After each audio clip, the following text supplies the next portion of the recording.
Shalom, devosi Ayub pasal 8. Ayat yang pertama sampai yang ketujuh, demikian firman Tuhan.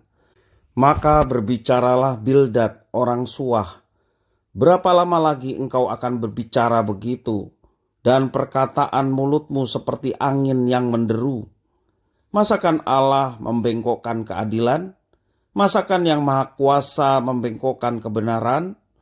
Jikalau anak-anakmu telah berbuat dosa terhadap Dia, maka Ia akan membiarkan mereka dikuasai oleh pelanggaran mereka.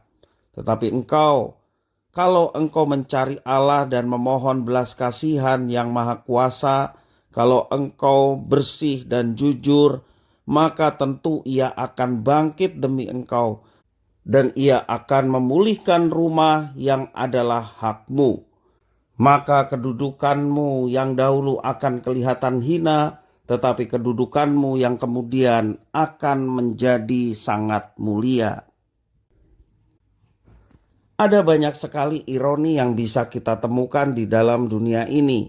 Misalnya, membela demokrasi dengan cara-cara yang tidak demokratis, melawan kekerasan lewat cara kekerasan, dan masih banyak lagi lainnya.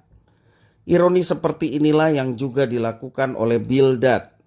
Dari teks firman yang kita baca tadi, itulah yang dilakukan oleh Bildad. Dia mencoba membela keadilan Allah tetapi melakukan dengan cara yang tidak adil. Pada dasarnya, argumen Bildad untuk membela keadilan Allah tidak salah. Bildad berargumen bahwa Tuhan Allah pasti adil, pasti akan membela orang yang benar dan tidak menghukum orang yang saleh. Prinsip umum disampaikan Bildad dapat diterima, namun yang bersalah adalah konteks situasi di mana ia berbicara. Dari argumennya, ia beranggapan bahwa Ayub pasti bukanlah orang yang benar, dan penderitaan yang dialami oleh Ayub merupakan hukuman dari Tuhan Allah. Dalam upaya membela keadilan Allah, Bildad justru melakukan dua tindakan yang tidak adil. Yang pertama, ketidakadilan terhadap Allah. Bildad tidak adil ketika menilai bahwa Allah itu sangat kaku dan statis. Kalau orang berbuat baik, ia pasti diberkati dan tidak akan hidup susah. Sebaliknya, kalau orang berbuat jahat, ia pasti dihukum dengan penderitaan. Padahal kenyataannya, orang yang berbuat jahat tidak mendapat celaka dan orang yang berbuat baik justru ditimpa celaka. Hal itu tidak menandakan bahwa Allah tidak adil, melainkan fakta bahwa jalan Tuhan tidak terselami dan rancangannya melampaui akal manusia. Yang kedua, ketidakadilan terhadap Ayub.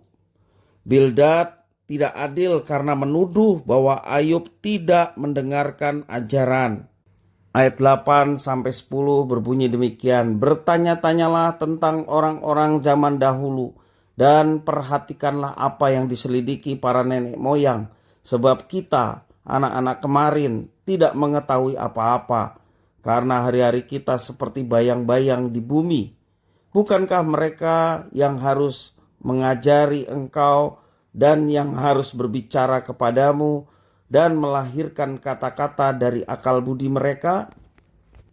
Ya, dari ayat ini jelas Bildad mengatakan bahwa Ayub tidak mendengar ajaran yang benar. Suatu penghakiman. Ayat 13-15, demikian firman Tuhan. Demikian pengalaman semua orang yang melupakan Allah, maka lenyaplah harapan orang fasik yang andalannya seperti benang laba-laba, kepercayaannya seperti sarang laba-laba. Ia bersandar pada rumahnya, tetapi rumahnya itu tidak tetap tegak. Ia menjadikannya tempat berpegang, tetapi rumah itu tidak tahan. Bildad menuduh Ayub percaya kepada hal yang lain selain daripada Tuhan Allah. Tanpa berempati terhadap penderitaan Ayub, Sama seperti Elifas, ia menuduh Ayub telah berbuat dosa, sehingga malapetaka dialami oleh Ayub. Itulah bentuk penghakiman Bildad terhadap Ayub. Dia tidak adil walaupun dia menyuarakan keadilan. Berhati-hatilah dalam menilai Tuhan Allah. Berhati-hatilah dalam menilai diri kita sendiri dan juga sesama kita. Jangan sampai kita jatuh ke dalam kesombongan rohani, seakan-akan kita sudah mengerti Tuhan Allah, sehingga dengan mudah kita menghakimi orang lain. Dengan rendah hati kita perlu mengakui bahwa pengertian kita terbatas, supaya kita dapat melihat pergumulan orang lain dengan penuh empati. Tuhan Yesus memberkati.